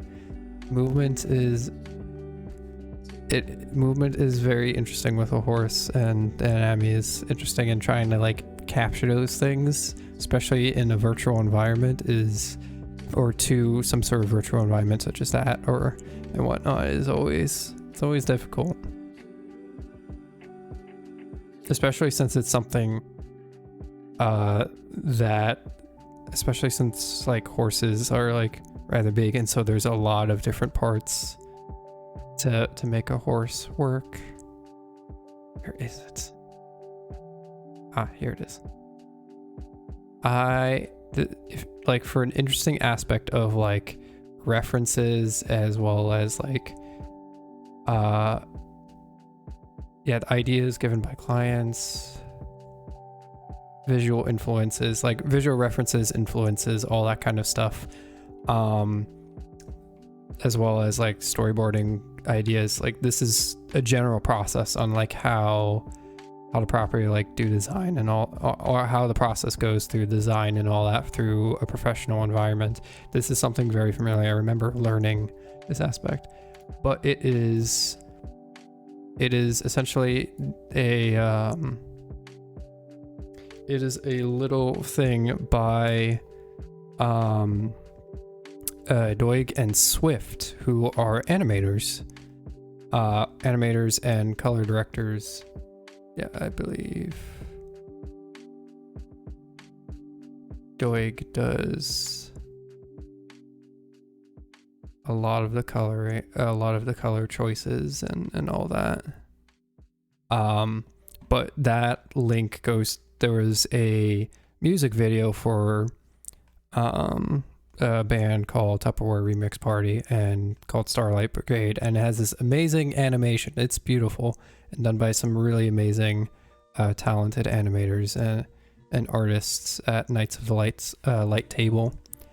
But it goes through that process of like just what they went through, like the visual influences, and gives like the look, and like this is what we're looking for here, and this is where these are some of the examples and like keywords that you can look to find even more, as well as like the actual like story beats for it. Like, okay, if we're going to like going through the story, this is how this section's going to be, this is how this is going to be, this is what it's going to look like, here's some of the colorings we kind of want, some of the vibes we want to get. Yeah, like chorus 1 lift off, chorus 1, general idea, the joy of flying, finding out it's instinctive, and so references of showing the joy of flying, concepts of like previously in other animations or depictions where there is like that joy, that wonder, that amazement of such things. It's really cool to see. Doig and Swift have a lot of information they post on their Patreon, all for free. A lot of animation stuff, but also a lot of like some tutorials and like looks behind how they do stuff. It's really cool. They're really, really talented. I love all their work. It's absolutely amazing. But that whole process is it's a very familiar one. I remember having to do that for something in college, and I had to go through that kind of process. It makes sense. The whole point of that process, of course, is to make of like having the references and all that stuff. One is to like tie in so you have reference. Okay, like this is the design we want. Like I want like this environment to have the feel and look of an actual Tibetan monastery and something like that. So like and so like you have the references there, but also it's so that in cases of animation or film or something like that, it's also so that the director, especially if the director puts things together and works and they all put things together to like get like a sense, that is also important, and where concept art comes in as well, where it's like that also serves a purpose of getting like the visuals out and the knowledge out so that everyone can reference something or like have an understanding of what they're trying to go for, which is super key if you want to like if you have an idea in your head and you want to explain it, images and it's some kind of visual piece or something like that. That's like the best. Speaking of really cool animation, have you ever watched Captain Yamija? I forget how you pronounce it. By Worthy Kids? Oh yeah, it's a 8-minute short that looks like exactly stop motion, but was completely animated. But yeah, I have seen it. It is so cool. Worthy Kids is so amazing. Worthy Kids is an absolutely phenomenal animator, and has always done some really I love their work. Their work is so good. Yeah, and yeah, Captain Yamiya was so cool to see because it was stop motion, like, but it was like it was just so cool. It was just so cool knowing that it's like, oh, it looks stop motion, but it's done in Blender. Like, it's such a well done job, because like that's not, oddly enough, that's like, because you have to like, with that kind of thing, you have to think of the aspects of like some of the imperfections of stop motion. You have to like take those into account. It can't be like fully smooth and all that. You take in some of the aspects that make stop motion. Like, there are very specific elements to it, which makes it more of like which makes it more impressive. You adore Worthy Kids so much. Oh yeah, they're phenomenal. I love their work. Probably my favorite animation from them is I'm forgetting off the top of my head. It's my favorite animation from them is the one where like the band is about to go on stage, but like the crowd is just filled with skeletons and they're super worried and wondering why. And it's because they have a xylophone on their latest album. That's probably my favorite animation, just because that humor, but also there's a section of that animation more of like the section of the actual like piece itself, where it seems like a fully legit conversation, because like they're like, why? It's like, oh, we put xylophones. Like, oh yeah, it was like a really good effect, and it's all. And they like it's like a legit conversation. Like someone just sidetracks all of a sudden. Like, oh yeah, it was really good. Excuse me. It's like such a cool.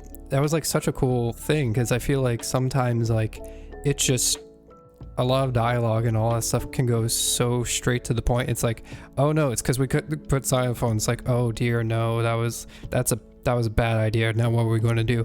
Instead of that, like instead of a straightforward answer, it became real, because people do get sidetracked. It's like, oh god, we put xylophones on the album. Yeah, but it was like really, really cool. We listened to it because of that. Oh yeah, it was like really haunting and all that, but it was like super cool. We probably should have splurged on the better thing. Yeah, we should have. It's like, how are we going to get out of this? It's just sidetracks. It's so good. It's just like, it's real.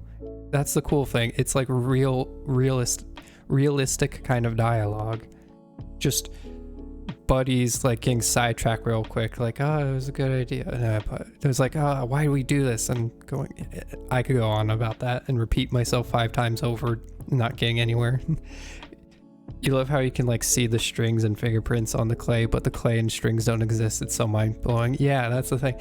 Yeah, with that piece, with that stop motion piece, that's the hard thing, is like it can be perfect. You can have it be the perfect thing, but that's not what makes the animation special. What makes the animation super special and mind blowing is that it looks like it's stop motion, because it takes those imperfections that make stop motion like very noticeable, but also like great in its own aspect. Like stop motion is great, but it's a very noticeable quality, and it's not perfect. And transferring that in from like a computer system where it's easier to do something perfect, or make it look perfect, than it is to make it look like it was touched by it was molded and shaped by a human hand. So delightful. Yeah, it's so good. It's quite amazing. Where the Kids is absolutely phenomenal with their jokes, but also just like their talents in general. They're so good.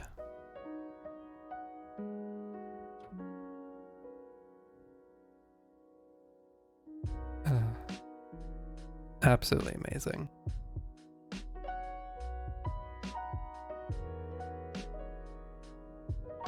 That's always the thing I loved about like animation and like creativity and all that stuff. It's just like you can do a lot with it in many different fields, or in many different kinds of mediums and all that stuff. And like you can always wow someone with like with stuff, and you can always put in little details. Like I know for video games that's like that does utilize animation, but also it has that aspect too that like we see in video games. It's like, oh, play again and we notice new things, or we get enchanted by something else when you see it again, or when you see it the first time. Animation is so good. Animation, yeah, they're simultaneously incredible anime, really, really good at funny storytelling. Yeah. And aren't they also a musician as well? Don't they play like guitar and all that? Like, isn't the music, especially in the food truck series? Why am I forgetting the name of it? It's off the top of my head. I know the name of the food truck, which is Big Top Burger. Why am I forgetting the actual? Hold on 1 second. Where is it? No, it is Big Top Burger. Okay, it is Big Top Burger. I thought it was something else. I thought I had a different title. Yeah, Big Top Burger. If I remember correctly, they also made and played the music in that stuff, as well as for a lot of stuff. Big Top Burger is good. Oh yeah, Big Top Burger also has like some really talented voice actors as well. It's like, holy crap. It's got that person's voice acting for this. It is so good. Steve. Hello. May I have a bowl of soup? Steve? God, it's so good. I also like the aspect where it's just kind of with Big Top Burger, it's not fully serious. Like there is a bit of quote unquote supernatural element to it, and like not everything's quite right. Like Steve is certainly certainly has powers unlike any other. and then like there's an actual zombie for one, like, but everyone else is normal. But yeah, like Steve has incredible powers that just don't make sense in sense of reality. But yeah, Chris Fleming is a goddamn icon. Oh yeah.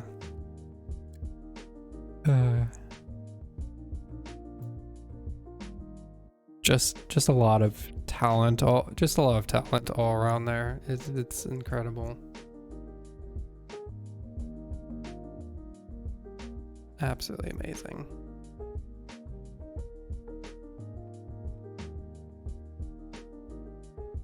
There's a lot of animators out there that I absolutely love. I've continuously loved animation to the point where I'm kind of doing animation right now as well.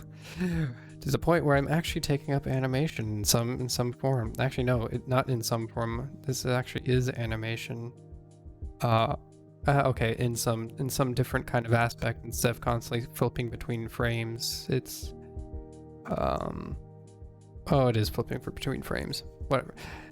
It's like actual animation. I never thought I'd take this up, if I'm being honest. It's very nice. Animation's always been my favorite. It's such a good medium, and you can get a lot out of it. I enjoy like animation and like cartoons a whole lot more. Like I enjoy that stuff more than like any like live action or anything like that. Like live action can be good, but I'm always like in wonder with like animation and all that stuff, because there's so much that can be done and so much you can do.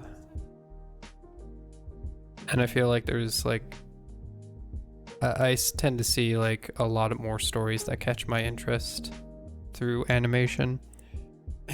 There's stories that of course don't catch my interest at all, but there's also like plenty that like I like that aspect, or like there's stories that I really like a lot, or that I've liked, and it's been through animation. Probably the most impressive animation to date that still blows my mind. I'm just trying to think of it, is like Klaus. Because Klaus is hand drawn animated, because I follow an animator who did some of like did some work on it, and you see their work, and it's like it was like done hand, and like it was the shadows and all that was done with computers and all that to give it that 3D aspect. You really want to get better animation. You also never really thought you would dabble in it, but really like it. I know, it's like, it seems so daunting. It's weird. It seems so daunting, but it's like, it doesn't also seem that daunting afterwards. I guess it's like, the great thing about animation is that I like as well, it feels like there's less pressure with animation to a degree. Like you still have to line things up, and like you look for like good movement and all that stuff, but you don't have to worry. I've definitely had a lot less stress of like the lines have to be perfect, or like this has to be perfect at the right angle. And it's like I've definitely noticed that I've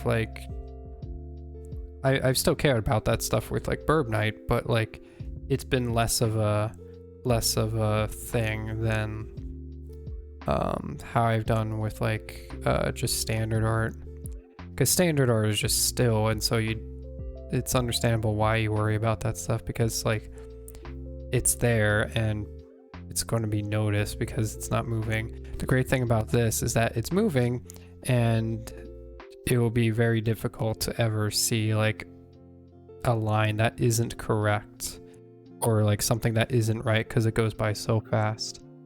Definitely feels more fluid, yeah. It's a whole, it's nice. It was daunting at first, but it's a whole lot nicer because like I mean like the example right here for like example right here with the Birb walking. I mean, like, I know there are imperfections here and there, but like they're not really that noticeable, other than a few things which I did make note, which was like stiffness in the head and stiffness in the sword, which need to be fixed. There needs to be like some movement in, like, I was thinking the feather back there and maybe like a little bit of a head movement in some regard, but probably not much. Probably not going to focus too much on that, just like some movement so that this isn't entirely stiff, and moving the sword as well, because that absolutely shouldn't be stiff.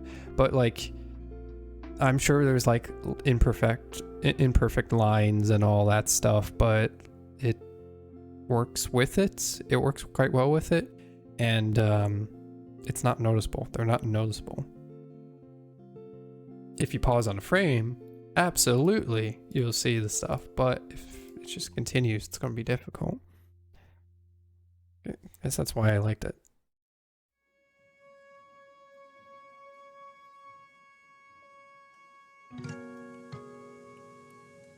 Animation is just good. I wish there was more appreciation towards animation. I wish there was more. I had a discussion with a friend last time I was playing, because they love animation too.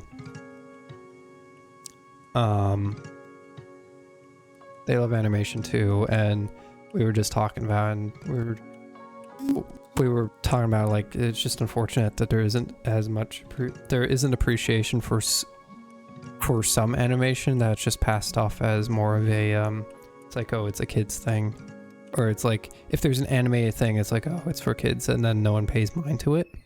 But like it may, in some cases, may be intended for kids, but like also is like works really well, or like is really enjoyable by all anime. Okay, one of the few quotes I remember which like came from Walt Disney, which is interesting, but it's like it's a solid truth. It's like, animation is for all ages. And that may not be the exact words, but it was along those lines, is that animation is for everyone. Animation is for those of all ages. And it's true. It's absolutely true. It can be. Unless, of course, the content is specifically, like, catered to adults, in which case there's more often not because of sex or violence or blood and guts. We know some of those areas or shows that might do that. But, like, a lot of other stuff, it's like it can be for everyone. Gravity Falls is an example. It's like its audience is more towards a younger side, but it's still enjoyable for parents and people who are older, especially because there's a lot of jokes in there that would fly over the kids' heads. No joke, it is that, and so much so that is an actual joke at one point in the show for Gravity Falls, is that, like, I like it because it has jokes that the kids don't understand or something like that, referring to something else. That is true, but like, animation's for all. It's unfortunate that there's like, oh, it's no interest. It's because of this aspect or another, because it's bright and shiny or whatnot, because it has good coloring in it, because it has some vibrant coloring that is amazing. And it's like, oh, it's not for me. It's like, it's for kids, or it's like something like that. It's always frustrating. I'm at least glad that I've progressively found more and more people that like do like animation and do like all that kind of stuff, like Owl House and all that stuff. Especially after the Owl House wave that like hit HKSR. I know there was like a bit of a wave that kind of popped out from Blue's server, because I know there was a lot of talk about Owl House, and then just like it just spread through a lot of HKSR from what I remember. There were some people I remember like looking like there were messages in the server, and there was like, oh, I didn't expect these, like, oh, cool, there was like, I didn't expect these people to watch it or like it. It's like, okay, cool. more people, more appreciation, more awesome.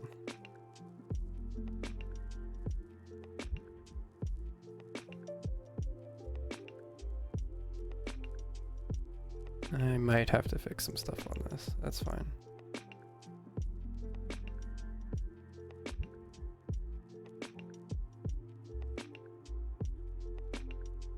Oh yeah, I'm gonna have to fix some stuff. That doesn't fit at all. I guess I have to do some sketches on this to get it just right. To get that aspect that that was done here. I'll need to review again.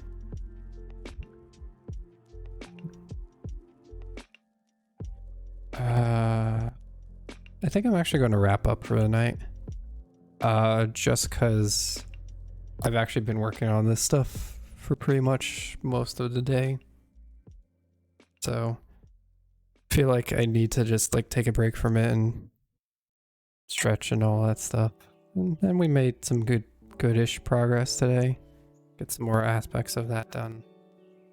More ideas that I need to like solidify and all that.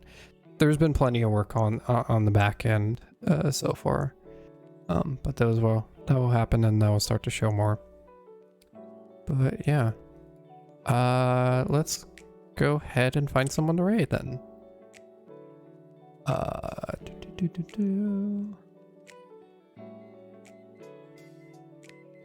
Taking breaks is good. Thank you for streaming up. Thank you for stopping by and vibing, Rat Leg. Appreciate it.